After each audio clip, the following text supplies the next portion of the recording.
Bonjour, je suis Nacha pour Club Tissu et aujourd'hui, je vais vous montrer toutes les étapes pour coudre nos deux modèles de sacs à coulisses issus de notre patron gratuit disponible sur notre blog. Sachez que tous les produits que vous allez voir dans la vidéo sont disponibles en magasin et en ligne et que vous retrouverez toutes les étapes sur notre blog.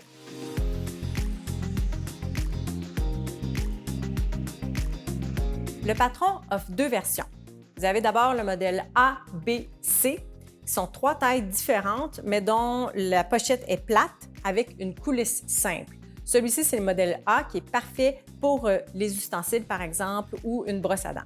On a également la version avec un fond et des fronces pour les coulisses, qui est disponible également en trois formats, le modèle D, E, F. Aujourd'hui, on va coudre le modèle E, qui est le sac cadeau moyen. C'est parfait pour une paire de souliers, un cadeau ou les jouets de vos enfants, par exemple.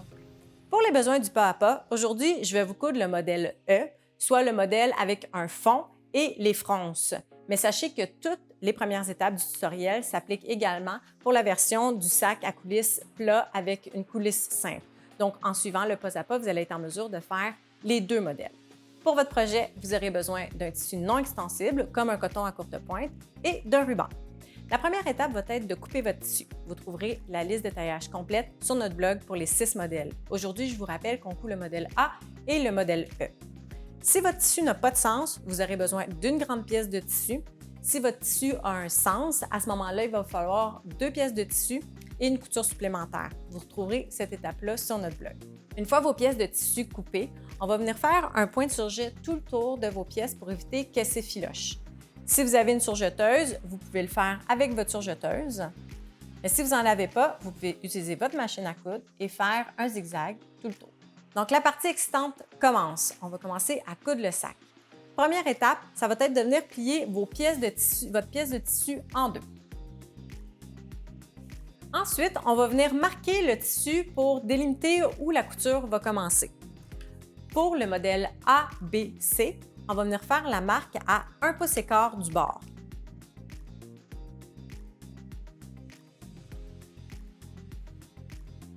Alors que pour le modèle DEF, on va venir faire le marquage à 4 pouces 3/4.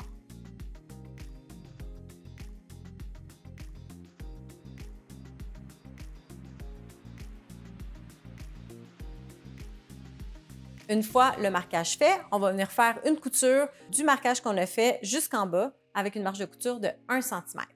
N'oubliez pas, quand vous commencez votre couture, de toujours faire votre point d'arrêt. Donc, on avance un peu, on recule, puis on avance à nouveau et on va coudre jusqu'en bas du sac.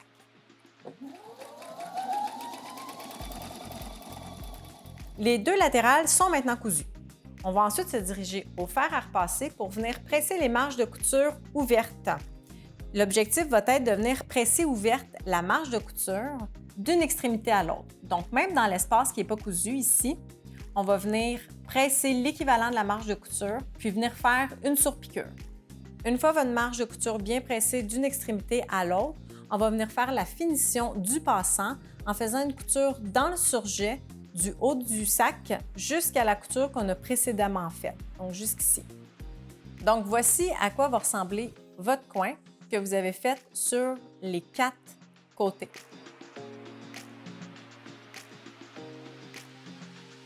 Une fois la couture réalisée sur nos 4 coins, on va passer à l'étape suivante, soit coudre le passant. Jusqu'à maintenant, je vous rappelle, c'est toutes les mêmes étapes pour le modèle ABC qui sont les modèles de sac à coulisses plat. Donc, on continue pour compléter la coulisse. On va tourner le sac. On va venir rabattre le haut du sac jusqu'au cran, qui est notre guide. On va venir presser le tissu et faire une couture d'une extrémité à l'autre. C'est ce qui va créer notre passant. Donc, j'ai rabattu mon tissu, j'ai pressé et je vais venir effectuer une couture dans mon surjet, sur les deux côtés. Voilà le résultat une fois que votre couture pour le passant est réalisée.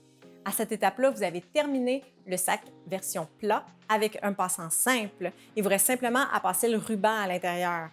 Les 2 prochaines étapes que je vais vous montrer s'appliquent seulement pour le sac DEF, c'est-à-dire le sac à coulisses avec un fond et une fronce pour la finition des passants.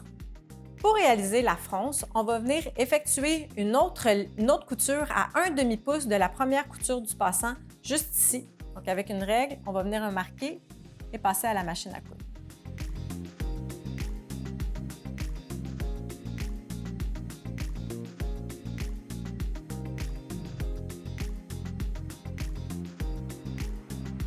Vos 2 coutures de passant sont maintenant réalisées. Plus tard, on va venir glisser le ruban pour pouvoir fermer le sac. Mais avant ça, on va s'occuper du fond du sac. Donc, on va venir coudre le fond du sac pour donner une profondeur. Pour ce faire, on va tourner le sac à l'envers. On va ensuite venir placer le coin du sac intérieur. Dans le centre, ça fait ici un triangle. On va venir placer la couture dans le centre. Et on va venir marquer, on va venir trouver la profondeur avec une règle. Dans le patron, vous allez avoir les informations pour savoir quelle profondeur devrait avoir votre sac. Dans le cas du modèle E, vous avez une profondeur de 15 cm. Donc, avec votre règle, on va venir identifier où se trouve le 15 cm. Puis, on va s'assurer que la couture est bien dans le milieu. Donc, dans mon cas, ça serait à 7,5 cm. Donc, à 7,5 cm, j'ai ma couture, puis pour un total de 15 cm pour le coin.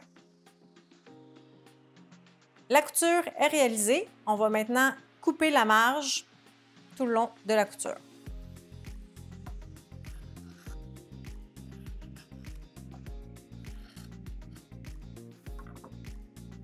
On va ensuite passer un surjet pour éviter que le tissu s'effiloche.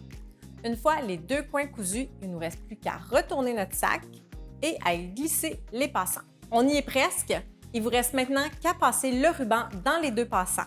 Donc, on va venir le passer dans le premier.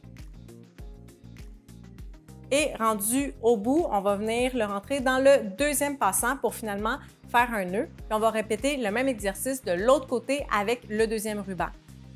Pour savoir la longueur des rubans nécessaires pour votre modèle, vous pouvez trouver tous les détails dans l'article de blog. Une fois vos 2 cordons dans les passants, vous avez finalement terminé votre projet. Vous voilà maintenant avec des sacs pratiques, parfaits pour les cadeaux ou pour du rangement. Merci d'avoir été avec nous. N'oubliez pas que tous les produits sont disponibles en magasin et en ligne. Et n'hésitez pas à aimer ou commenter la vidéo. Ça va nous faire grand plaisir de vous lire et répondre à vos questions. Merci et à la prochaine!